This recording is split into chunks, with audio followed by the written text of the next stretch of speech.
Pahlawan Kemerdekaan Indonesia.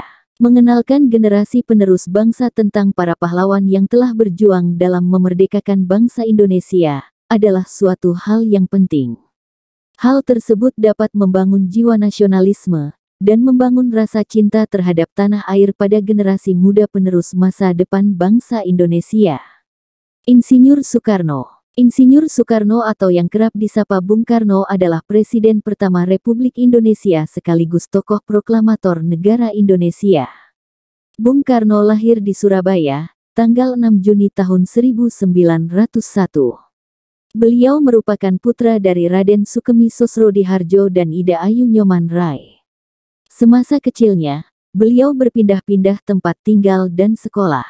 Hingga akhirnya pada tahun 1920, Soekarno melanjutkan pendidikan di Teknisi Hugeskul yang kini berubah nama menjadi ITB di Bandung. Soekarno lulus pada tanggal 25 Mei tahun 1926 dan mendapat gelar insinyur. Di tahun yang sama, Soekarno mendirikan Biro Insinyur bersama dengan Insinyur Anwari tahun 1926. Selang setahun kemudian, beliau mendirikan Partai Nasional Indonesia atau PNI tepatnya pada tanggal 4 Juli tahun 1927.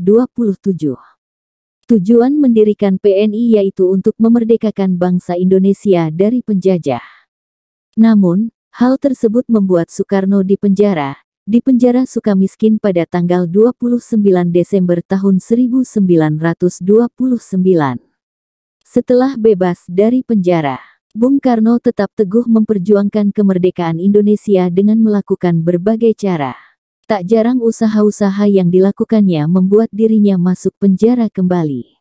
Setelah perjuangan panjang bersama para pemuda dan pahlawan Indonesia lainnya, akhirnya pada tanggal 17 Agustus tahun 1945, Insinyur Soekarno dan Muhammad Hatta mampu menyatakan kemerdekaan.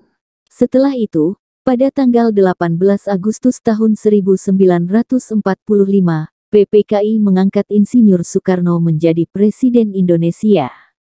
Lalu, Bung Karno menyerahkan jabatannya sebagai Presiden Indonesia setelah terjadi gejolak politik. Gejolak ini disebabkan oleh pemberontakan G30 SPKI yang menewaskan banyak perwira TNI. Soekarno wafat di RSPAD tanggal 21 Juni tahun 1970 karena sakit yang terus memburuk. Beliau dimakamkan di Blitar, dekat dengan makam sang ibunda, Ida Ayu Nyoman Rai. Demikianlah biografi singkat Insinyur Soekarno, Presiden pertama Indonesia.